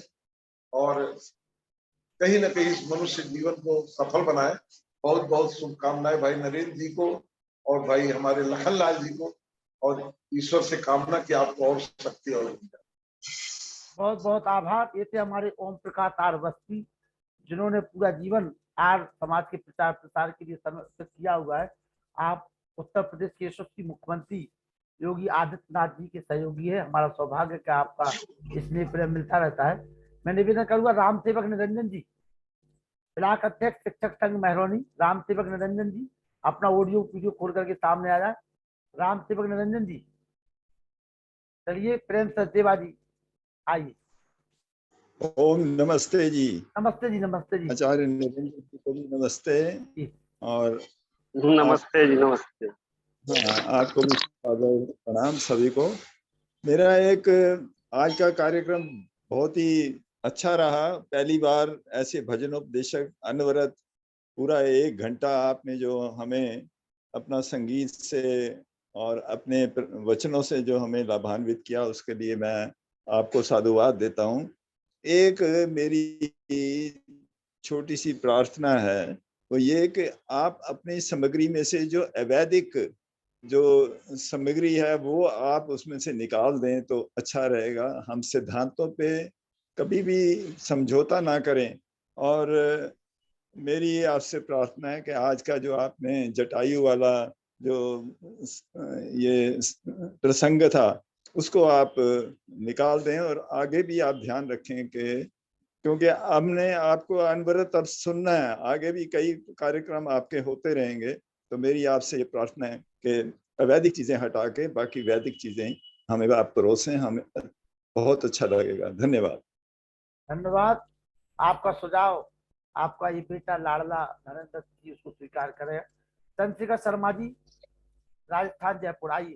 चंद्रशेखर शर्मा जी। हाँ, नमस्ते। नमस्ते। देखो, मैं आपसे एक निवेदन करूं कि अभी अभी जो महानुभाव बोल रहे थे, एक इनको ये नहीं भूलना चाहिए कि जब अकबर का काल था उस समय तुलसीदास जी की रामायण ने एक बहुत बड़ा योगदान किया था शंकराचार्य और दयानंद जी के बीच में, हमारे हिंदू और या आर्य धर्म को बचाने के लिए, है ना। और दूसरी बात, जटायु का प्रकरण किसी भी हालत में अवैधिक नहीं है। भगवान राम स्वयं आर्य थे और उनके समकालीन जितने भी जो महापुरुष हुए हैं, जटायु भी एक बहुत बड़े महापुरुष ही हैं उस जमाने के, वो भी आर्य ही थे। तो इसको हम कैसे अवैधिक कह सकते हैं। दूसरी बात ये है कि जो भजन उपदेशक है उन्होंने सब कुछ बहुत बढ़िया बोला, है ना, लेकिन उन्होंने शुरू में एक लाइन बोली थी, वो ये बोली थी कि मनुर्भव बता गए लेकिन इंसान बनाना भूल गए। भाई इंसान की क्या परिभाषा है? जो कुरान पर ईमान लाए उसको इंसान कहते हैं, ठीक है ना।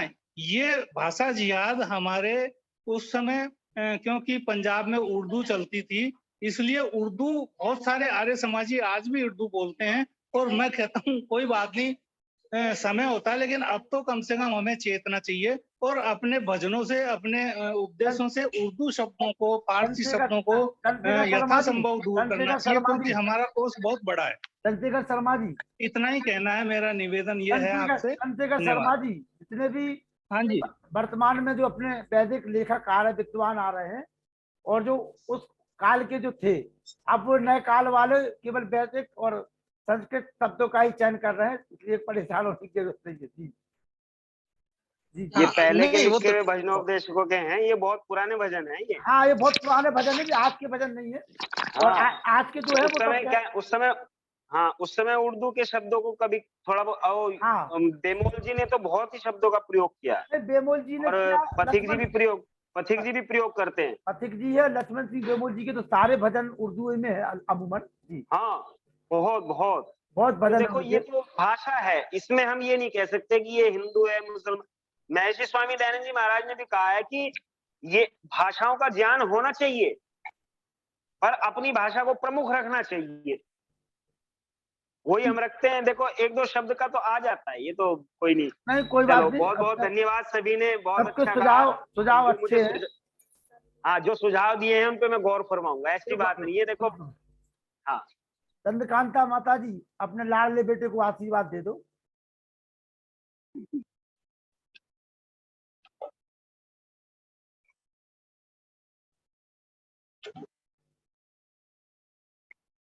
हाँ जी, नमस्ते जी।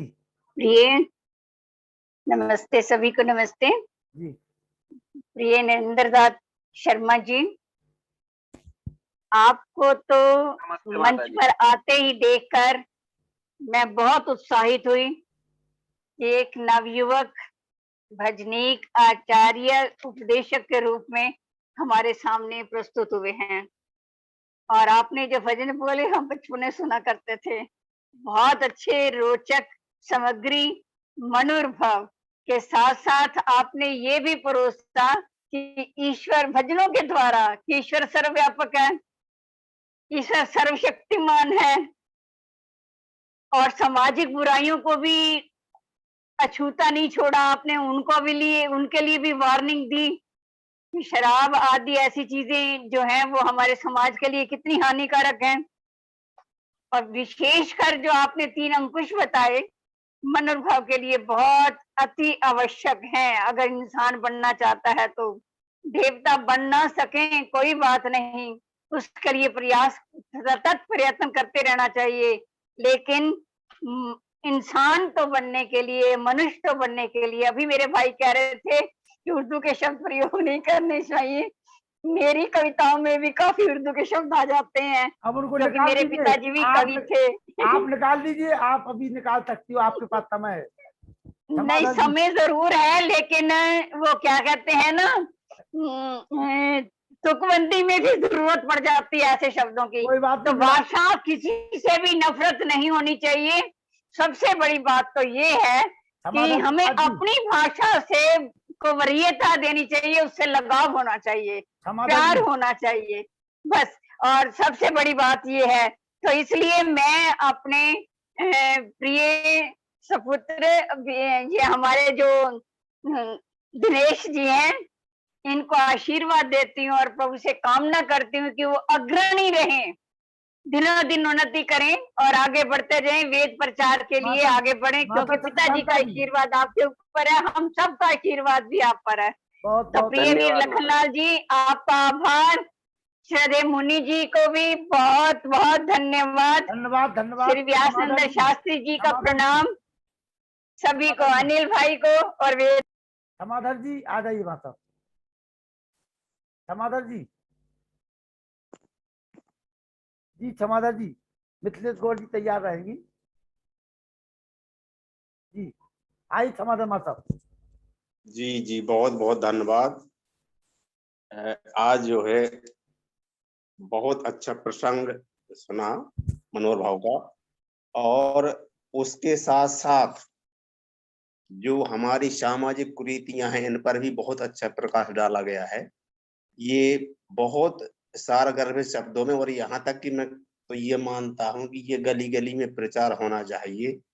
ये शराब जैसी कुप्रथाएं हैं, नशा जो नाश की जड़ होती है, उस पर जो है प्रचार प्रसार होना चाहिए। बहुत बहुत धन्यवाद।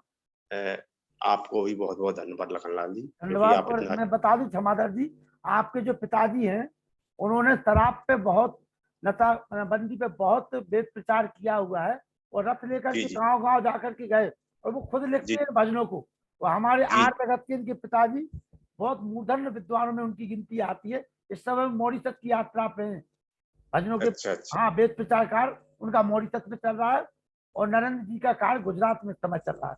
बहुत का पुत्र दोनों। संतोष सचान जी इलाहाबाद, आइए माता जी। जी माता जी, अब तो लिंक बराबर में मिल रही, कोई शिकायत तो नहीं है? जी बोलिए संतोष सचान जी। आपकी आवाज नहीं आ पा रही माता जी अब तक। चलिए आपकी अनिल अरोड़ा जी। आदरणीय नरेंद्र दत्त जी, लखन जी, मुनि जी, बहनचंद्र कांता जी, वेद कुमार जी, व्यास नंदन शास्त्री जी, सबको सादर प्रणाम। बहुत ही अच्छा कार्यक्रम था आज। एक ऐसा परिवर्तन था जो एक बड़ा अच्छा लगा। परिवर्तन हमेशा अच्छा ही होता है, क्योंकि रोज हम गद्य रूप में प्रवचन सुनते हैं। सही बात है, आज अलग ही कार्यक्रम हो गया, बिल्कुल हटके टाइप का कार्यक्रम था। और जैसे कहा जाता है, किसी ने पूछा कि सबसे सुंदर दुनिया में क्या होता है, तो उत्तर था कि सबसे सुंदर जो है प्रकृति है। उन्होंने पूछा क्यों, कहने का प्रकृति इसलिए सुंदर है कि नित्य प्रति बदलती है, रोज उसका रूप बदलता है, इसलिए प्रकृति सुंदर होती है। इसी प्रकार से आज जैसे ये परिवर्तन हुआ तो बड़ा अच्छा लगा, बहुत ही सुंदर था। अच्छा, इसमें अच्छा प्रेरणादायक भी रहा और अच्छे संदेश भी मिले, और ऐसा लगा जैसे एक आध्यात्मिक मनोरंजन हो रहा है किस्म से। बिल्कुल, तो बहुत ही अच्छा लगा। बहुत बहुत नमन, बहुत बहुत आशीर्वाद। राम सेवक निरंजन जी, आराधना जी, दोनों लोग आ जाइए। राम सेवक निरंजन जी और आराधना जी। चलिए मैं निवेदन करूंगा हमारी मिथिलेश गौड़ जी से। मुनि जी कहते हैं कि मिथिलेश जी लगातार जुड़े, समय से जुड़े, बहुत लेट जुड़ती हैं आप। आपकी अनुपस्थिति लग रही है, नाम कटने वाला है आपका। नमस्ते जी, नमस्ते। नमस्ते लगन जी। नमस्ते। नहीं, कुछ परिस्थितियां बीच में ऐसी थी, लेकिन फिर भी मैं इसको सुनती रहती हूँ, चाहे काम कर रही हूँ या कहीं हूँ, तब भी आपका ये खोल के, मतलब श्रोता पूरी हूँ, वक्ता न सही, श्रोता पूरी हूँ आपके इसके प्रोग्राम की। बिल्कुल बिल्कुल। और बहुत ही अच्छा। ज्यादा कमियां तो मैं किसी की नहीं ढूंढना चाहूंगी, क्योंकि हमें इतना भी नहीं आता जितना सुनने को मिल रहा है। हेलो, धन्यवाद, बिल्कुल धन्यवाद, बहुत बहुत। चलिए जी, आराधना जी। सभी आर्यों को मेरा नमन। नमस्ते जी, नमस्ते जी। आज का उद्बोधन बहुत ही, आज का प्रोग्राम बहुत ही शानदार था। ये परिवर्तन था जो बहुत ही सुखद था। 1 मिनट को भी मैं हट नहीं पा रही थी। इतने अच्छे अच्छे भजन सुनने को मिले हैं। क्या भाई साहब मुझे इनकी रिकॉर्डिंग मिल जाएगी? हाँ, रिकॉर्डिंग मिल जाएगी आपको, उपलब्ध जी, उपलब्ध हो जाएंगे। बहुत ही अच्छा कार्यक्रम है। और नरेंद्र दत्त जी के वीडियो भी बहुत है, यूट्यूब पर भी डले हैं, इनके पिताजी के भी डले हुए हैं, और ये कार्यक्रम का भी हम पूरा रिकॉर्डिंग आपको भेजेंगे। जी जी जी, धन्यवाद। राम सेवक निरंजन जी, राम सेवक निरंजन जी, अध्यक्ष प्राथमिक शिक्षक संघ, प्रबंधक डॉक्टर सोनेलाल पटेल, महरौनी जिला ललितपुर, आइए बोलिए राम सेवक जी। जी बोलिए,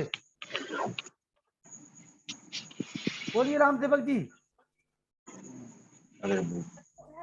राम सेवक जी बोलिए।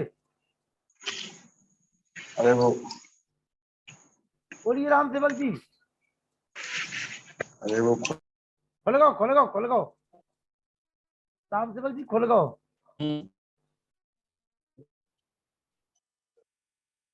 चलिए, पंडित दिनेश सरवासी, अलीगढ़, प्राचार्य, अलीगढ़। हाँ जी, कहिए। आइए, स्वागत है। लेट आया, क्या आदेश है? अरे लेट आए आप, आदत क्या है, कुछ नहीं है, समय पे आइए और ईश्वर की वेद वाणी मैं सुनाइए। आज अब तक तो मैं अब तक तो मैं व्यस्त रहता था, कॉलेज की व्यस्तताएं थी। हाँ। आज मैं आउट ऑफ स्टेशन हूँ इस समय बेंगलोर, इसलिए मैं जुड़ गया आपसे। लेकिन कार्यक्रम बहुत ही रोचक रहा और जैसी इसकी रिकॉर्डिंग की डिमांड हो रही है, बहुत ही उत्तम और उपयोगी कार्यक्रम, ज्ञानवर्धक कार्यक्रम रहा है आज का। बहुत बहुत आभार आपका। और आप तो कर्मयोगी हैं, निरंतर आहार निशम सेवा महे, इसी के चिंतन में आप संलग्न रहते हैं। आपके कृत्यों से ऐसा हमें आभासित हो रहा है। कार्यक्रम आगे बढ़ाइए। धन्यवाद पंडित दिनेश शर्मा जी, प्राचार्य अलीगढ़। मैं निवेदन करूंगा मुनि जी से, मुनि जी आए और समापन की बेला में अपना आशीर्वाद दें ताकि हम समापन करें। कल पुनः नई ऊर्जा के साथ, नई लुचई के साथ आइए। ओम जी, मुनि जी आइए। आज का मनोभाव बहुत अच्छा। मैंने शाम को जब हमारी लखनलाल जी से चर्चा हुई, मुझे अभी एक बात याद आ रही है कि हमारे भोजन में दाल रोटी खाओ, प्रभु के गुण गाओ। और दाल रोटी रोजाना खा रहे थे हम। बहुत अच्छा भोजन दाल रोटी सादा भोजन होता है, रोज खा रहे थे हम लोग प्रतिदिन। अब अभी कोई कहेगा कि तुम उर्दू का फिर शब्द बोल रहे हो। मैं प्रतिदिन इन लोगों का रसास्वादन कर रहा था, लेकिन आज मैं देख रहा हूँ कि आज एक वो मकई की रोटी और सरसों का साग मिल गया हम लोगों को। लोग बात कभी कभी मिल पाता है, क्योंकि जी आज तो हमारे पंडित नरेश दत्त जी ने वास्तव में हमें एक अलग विधा दे दी है, और उनके पास जो है वो हम लोगों को मिलना ही था। चर्चा भी हमारी शाम की लखनलाल जी से हुई थी। तो मैं ऐसे आज के अब लगातार हमारा उनका जो बातचीत हुई है नरेंद्र जी की, उन्होंने कहा लखन जी 1 महीने तक हम आपके लिए समर्पित हैं, आप चिंता न करें। बताया उन्होंने। तो मत्वा कर्माणि सिद्ध्यति मनुष्या, जो मनन पूर्वक कार्य करने वाला व्यक्ति है उसको मनुष्य कहा गया है। और इसी आधार को लेकर के मनोभाव, हमारा वेद का मंत्र जो कहता है, बहुत अच्छा हम लोगों के बीच में इसके ऊपर प्रकाश डाला है हमारे नरेश दत्त शर्मा जी ने। मुनि जी, राम सेवक माता आपका माइक खुल गया, थोड़ा सा उनको सुन लें। आइए। खुल गया? हाँ खुल गया। आइए राम सेवक जी। अरे नमस्ते गुरु जी। नमस्ते भैया, नमस्ते सर जी। चलो, बहुत बढ़िया, बहुत ही सरल भाषा में आदरणीय नरेंद्र जी ने बात रखी है अपनी, और बड़ा अच्छा लगा।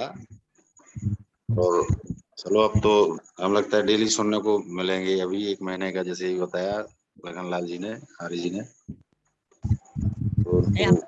सौभाग्य है कि लखनलाल जी ने आपका माइक खुलवा दिया। 50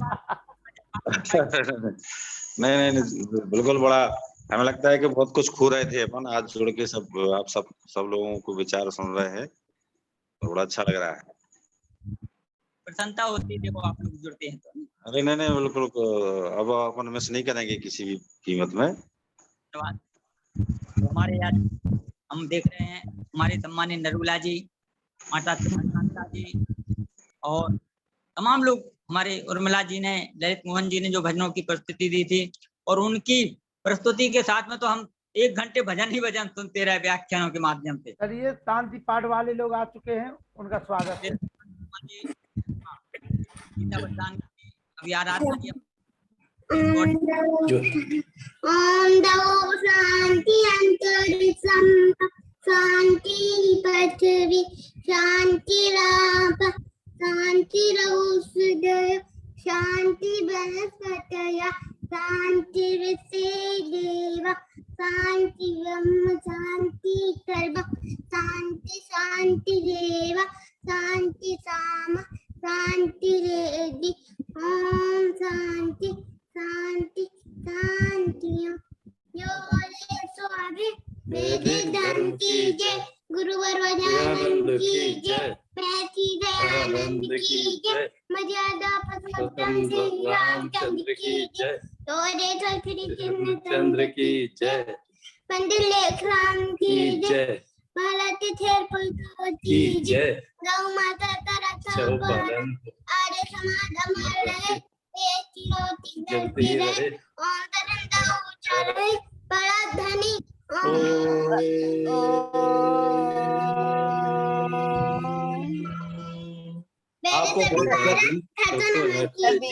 सादर नमस्ते जी, मेरे बेटे को भी सादर नमस्ते। बेटे आपका नाम क्या है? आपका नाम क्या है बेटा? रियांश वशिष्ठ। क्या? रियांश वशिष्ठ। रियान वशिष्ठ। वाह भाई वाह, रियान, वेरी गुड। रियाज साहब को बहुत बहुत आशीर्वाद। खूब पढ़ो। कोई नहीं बोलेगा, कोई नहीं बोलेगा, केवल संतोष सचान जी बोलेंगे। बोलिए संतोष सचान जी, आज आपकी आवाज चली गई है क्योंकि अब आपको लिंक मिलने लगी है बराबर में। हाँ जी बोलिए संतोष जी। जी जी बोल रहे हैं। कह रहे ये रिकॉर्डिंग आप करते हैं, हमको भेजते नहीं है व्हाट्सएप पे। अरे लखना जी रिकॉर्डिंग नहीं भेजते हैं हमको व्हाट्सएप पे। लिंक आती है आपके पास के नहीं? लिंक मिलने लगी है? नहीं, व्हाट्सएप इसी पे चलता है, इसी पे आप रिकॉर्डिंग भेज दिया करिए। लिंक मिल रही है आपको क्या नहीं मिल रही है बताओ पहले तो। लिंक तो मिल रही है, बस तो उसी पे कमेंट कर दिया करे कि हमें रिकॉर्डिंग भी भेज दो। अच्छा ठीक है। लेकिन नहीं, वो लिंक तो एक ही दिन आपने भेजी है, बाद में नहीं भेज रहे हैं। चलिए चलिए मैं देख ले रहा हूँ, ठीक है। कहाँ कृपा अटक रही है मैं देखता हूँ। लाल समोसे के साथ चटनी खाओ, कृपा आने लगेगी। नमस्ते नमस्ते सभी को नमस्ते। चलिए शुभ रात्रि, कल मिलते हैं। नमस्ते जी, शुभ रात्रि, सभी को शुभ रात्रि। मुनि जी नमस्ते, अनिल जी नमस्ते। हाँ नमस्ते मेरे रियान बच्चे, नमस्ते, शुभ रात्रि, जुग जुग जियो। मुनि जी नमस्ते जी। मुनि जी हाँ जी शुभ रात्रि। मुनि जी आराधना जी बराबर में सुन रही हैं? हाँ जी हाँ बड़ी बात है जी जी। हम तो यही तो कहते हैं कि हमें सब पुराना दिखाई देते हैं हमेशा। मैं तो कहती हूँ यही आगे आने चाहिए। हम तो बोल चुके, बड़ी हमारी उम्र हो चुकी है, अब ये लोग आगे आएंगे तो हमें अच्छा लगेगा। माता जी सदैव यही बात रखती हैं। हाँ मैं तो हमेशा यही कहती हूँ कि आगे आना चाहिए बच्चों को। चलिए जितने लोग आ रहे हैं नए पुराने सभी का स्वागत है। हाँ वो तो ठीक है। मैं उपस्थिति समझती हम सभी की। हाँ जी नए बच्चे देख देख के आने लग जाएं। आएंगे आएंगे। बोलिए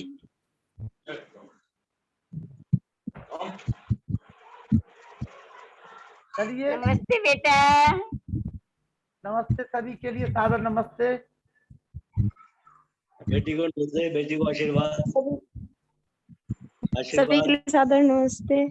नमस्ते जी, नमस्ते आराधना बेटा, क्या हाल है? नमस्ते। हाँ बढ़िया नमस्ते, है। ठीक आप ठीक हो कैसे ना? हैं? हाँ जी चलो हाँ, खुश रहो मैं बेटे। ठीक हूँ। आपका आशीर्वाद रहे। प्रभु कृपा बनी रहे सबके ऊपर। अच्छा जी शुभ रात्रि। शुभ रात्रि। शुभ रात्रि।